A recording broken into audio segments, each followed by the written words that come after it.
Dalam Bapa dan Putra dan Roh Kudus. Amin. Allah Bapa di surga,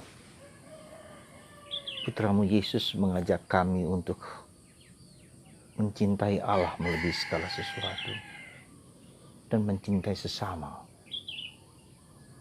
seperti kami mencintai diri kami sendiri. Bantu kami ya Bapa untuk menghayati perintah ini dengan sungguh-sungguh dan kami jalankan sepenuh hati.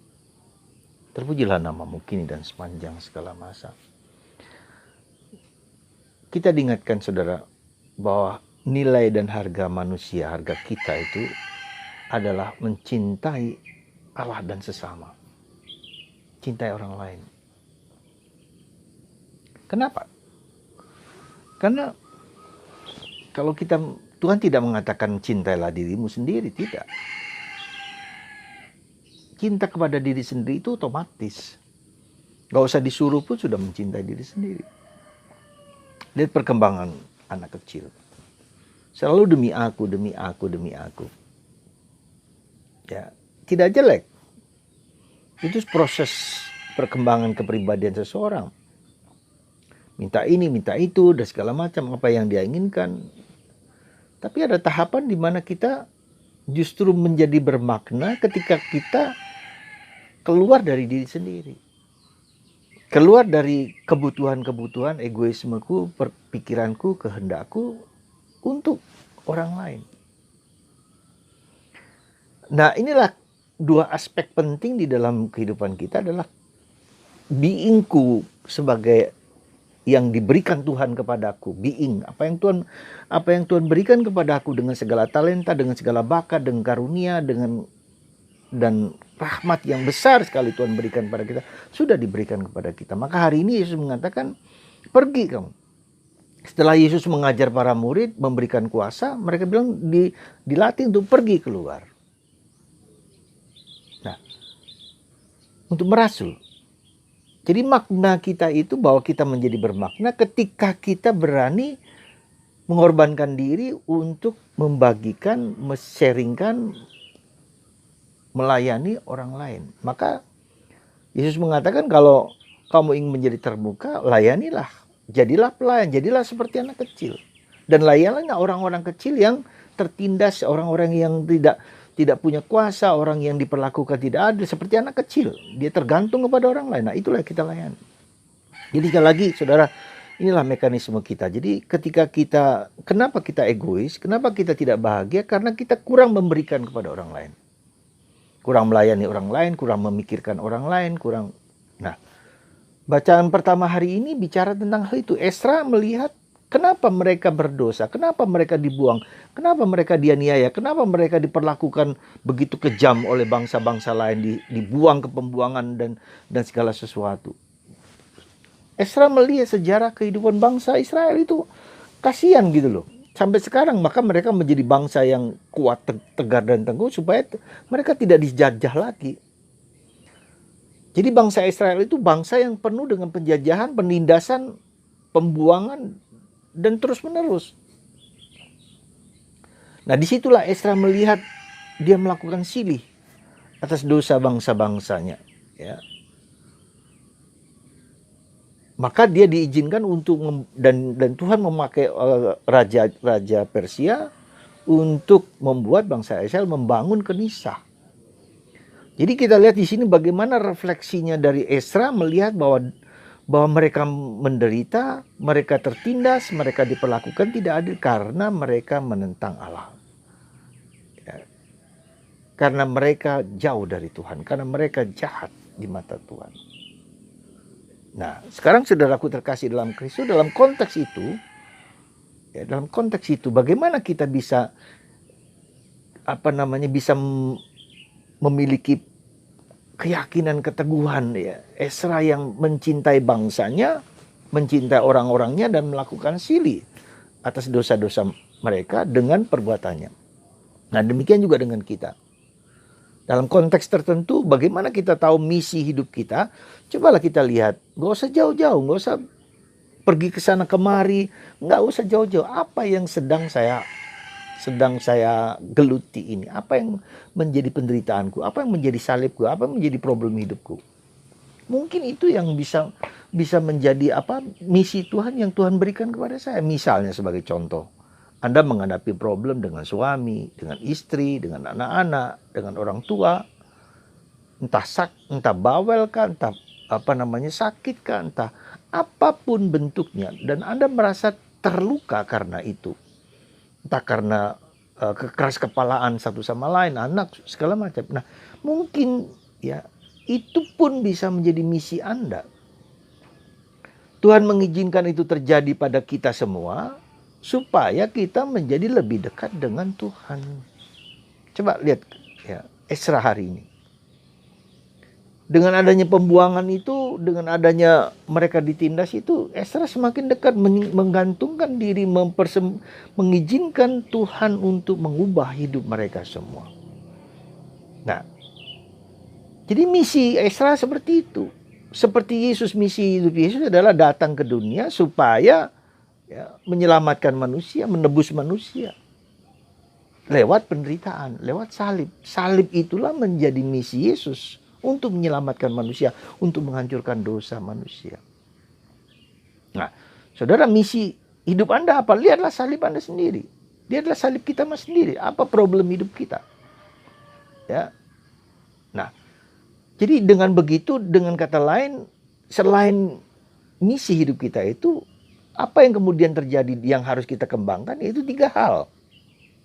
Iman, harapan, dan kasih. Inilah, kalau mengapa saya ajak Anda untuk membaca kitab Pengkhotbah, karena intinya adalah iman, harapan, dan kasih itu. Ya, itu yang kekal. Iman kita tumbuhkan akan Yesus penyelamat dan penebus. Harapan kita ketika kita menderita, kita tetap berharap. Dan kasih kita yang paling penting, Paulus mengatakan kasih. Apakah aku tetap terbuka dan mengasihi orang lain? Entah suami, entah istri, entah anak, entah orang lain, atau orang berdosa. Ya. Saya tidak memaksakan apa yang saya kehendaki kepada orang lain. Ya. Jadi saya kasih itu juga bertobat. Jadi jangan lupa, kasih itu seperti lilin yang bernyala. Saya bernyala, tapi ego saya harus dimatikan. Jadi saya mencintai bukan seperti yang saya mencintai, tapi saya mencintai seperti Tuhan mencintai. Ya. Jadi saudaraku terkasih dalam Kristus, kerasulan kita ya apa? Nggak usah yang jauh-jauh, bisa kalau Anda digerakkan oleh Tuhan untuk melakukan perbuatan-perbuatan yang jauh, kemana pergi ke sana kemari itu katakan Injil, itu bagus. Tetapi kenyataan de facto sekarang yang kita hadapi itu adalah orang di sekitar kita yang dekat ini di masa pandemi ini. Ya, itu yang perlu kita renung, yang perlu kita lakukan sebagai misi hidup kita, yaitu membawa Kristus kepada orang lain dan membawa orang lain kepada Kristus.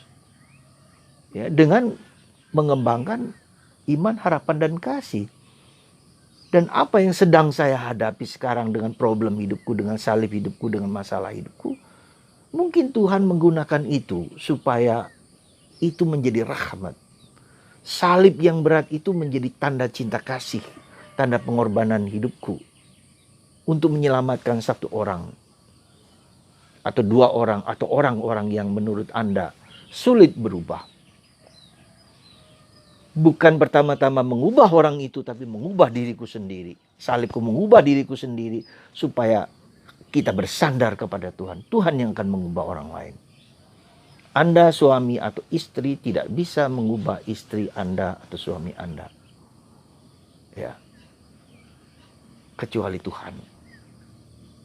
Maka yang bisa kita ubah adalah saya mengubah diriku sendiri. Dengan tidak ingin mengubah orang lain.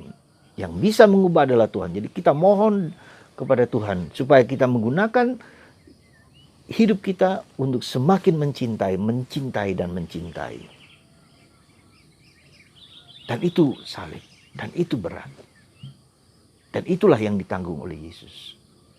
Sekali lagi saudara, panggilan kita untuk merasul adalah mengembangkan iman, harapan, dan kasihku semakin dalam, semakin kuat kepada orang lain. Dan bagaimana misi hidupku adalah kita ketahui ketika kita mengalami penderitaan dan salib. Dan itulah yang Tuhan mau berikan. Ubahlah salib itu, yang brutal itu, yang mengerikan itu, menjadi kasih Allah. Ketika Anda dan ketika kita melihat salib itu sebagai kasih Allah, Anda sudah menemukan jati diri orang Katolik, orang Kristen. Karena itulah jalan Tuhan dalam menyelamatkan manusia. Manusia siapa? Diriku sendiri, suami Anda, istri Anda, anak-anak Anda. Jangan pernah berpikir untuk mengubah orang lain. Itu persepsi yang keliru. Yang bisa kita lakukan adalah mengubah diriku sendiri, mengubah pikiranku, mengubah mindsetku, mengubah mulutku, mengubah hatiku, mengubah mataku, supaya menjadi lebih mencintai, tidak memaksakan. Lebih mendengarkan dan mengizinkan Tuhan sendiri yang mengubah hidup orang lain. Dan itu bukan yang mudah. Maka hari ini Yesus mengatakan, ya, ketika Anda diutus, jangan bawa apa-apa. Jangan bawa makanan, jangan bawa baju dan lain-lain. Artinya apa? Kita tidak boleh menggantungkan pada sesuatu yang bukan Allah. Pada pikiranku, pada barangku, pada apapun. Kosong. Mengizinkan Tuhan sendiri yang berkarya. Dan dikatakan bahwa menyembuhkan orang sakit, mengusir setan. Setan itu bukan hanya sesuatu yang roh-roh jahat. Setan itu adalah orang-orang yang apa? Orang yang keras kepala, orang yang adiktif, orang yang kecanduan, orang yang keras kepala. Kenapa keras kepala? Karena dia punya pikiran sendiri yang ingin dipaksakan. Mungkin kita yang devils itu, karena kita mau memaksakan. Bisa jadi. Ya, jadi lalu juga orang sakit. Sakit itu bukan hanya sakit fisik, sakit psikis, sakit mental. Ya, bisa jadi. Jadi sesuatu yang bukan dalam arti dikuasai oleh kuasa kegelapan, tapi dipengaruhi oleh kuasa kegelapan ketika kita menutup diri terhadap Tuhan dan sesama. Ya. Mungkin iblis itu kita sendiri. Karena kita ingin memaksakan kehendakku, ingin memaksakan pikiranku, ingin memaksakan. Coba kita lihat, Yesus pernah memaksakan? Tidak juga. Memberikan kebebasan, memberikan cinta. Ya, saudaraku terkasih dalam Kristus, semoga tugas pewartaan, tugas kerasulan ini kita lihat dalam konteks kecil saja keluarga kita sendiri. Ya. Dan jangan pernah ingin mengubah orang lain. Jangan pernah. Ubahlah diriku sendiri. Karena diriku yang bisa dalam genggaman tanganku. Ketika saya mau mengubah orang lain, saya sakit, saya menderita. Ubahlah cara pikirku dari yang negatif menjadi positif, dari yang destruktif menjadi konstruktif. Dan selalu bergembira, tersenyum, sukacita. Karena kasih itu juga adalah senyum, adalah kegembiraan, adalah sukacita. Ketika kita melayani dengan sukacita, orang bisa berubah. Tuhan memberkati kita semua. Itulah kerasulan yang sejati. Bukan dengan kata-kata, dengan tindakan, dan mengusir segala bentuk adiktif, ketergantungan. Entar ketergantungan narkoba, entar ketergantungan emosi-emosi lain. Tuhan memberkati Anda semua dan kita semua dalam Bapa dan Putra dan Roh Kudus. Amin.